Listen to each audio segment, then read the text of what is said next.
শুভ সকাল বন্ধুরা, কেমন আছো সবাই? আচ্ছা, মানুষ প্রকৃতিকে কেন বেশি পছন্দ করে? তো ব্যাকগ্রাউন্ড দেখতে পাচ্ছ আমার একটা সুন্দর একটা ভিউ। চলো অন এই যে দেখতে পাচ্ছ সুন্দর একটা ভিউ, অসাধারণ একটা জায়গা। এখানে আমাদের এটা গ্রামের রাস্তা। তো ওই যে সামনে বিলটি দেখতে পাচ্ছ, ওইটা আমাদের খড়িয়ার নদীর সাথে মিলিত হয়েছে।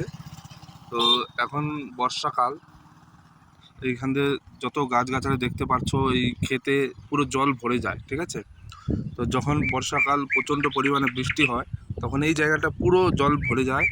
এই এই অবধি জল চলে আসে যখন বন্যা প্রকৃতির রূপ ধারণ করে। আর এই যে পাট গাছ, ঠিক আছে, এগুলো হচ্ছে পাট ক্ষেত। তো আর কিছুদিন পরে এগুলো কাটা হবে।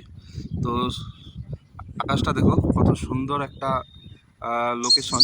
সকাল সকাল এখানে আসলাম, এখানে কিন্তু শুদ্ধ হাওয়া, এর জন্য গ্রামের প্রকৃতিকে সবাই পছন্দ করে। তো কারা কারা পছন্দ করো কমেন্ট অবশ্যই করবে। দেখতে পারলে অসাধারণ একটা ভিউ। আমি যে জায়গায় এসেছি আমাদেরই গ্রামের একটা সুন্দর একটা জায়গা। তো এখান থেকে আমার বাড়ি 7-8 কিলোমিটার হবে। পিছনে বিল। তো এখানে আসবে, গ্রামের যে প্রকৃতির যে সৌন্দর্য আর যে এখানে শুদ্ধ হাওয়া, সেটা কিন্তু শহরে পাবে না। খুব সুন্দর একটা জায়গা, সকাল সকাল এসে খুব ভালো লাগলো। আপনারা অবশ্যই আসবেন, এরকম গ্রামের প্রকৃতি দর্শনের জন্য, দেখবে খুব ভালো লাগবে।